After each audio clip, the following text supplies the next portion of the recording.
We're here today as part of the COVID-19 testing response. We're working with the local resilience forum, and this is a 3 days of testing with the military providing the medical support.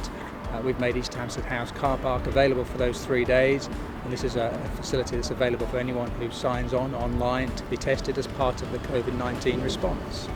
The support, the enthusiasm, it's just incredible to see everyone stepping forward and being part of this response. If you go onto the government website, there's a number of categories that people will fall into, are eligible for the testing. So identify yourself through that process, book on, you'll be allocated with a slot. You can then come along and have your test done. It's a very simple and straightforward process, and I urge everyone to take up the opportunity.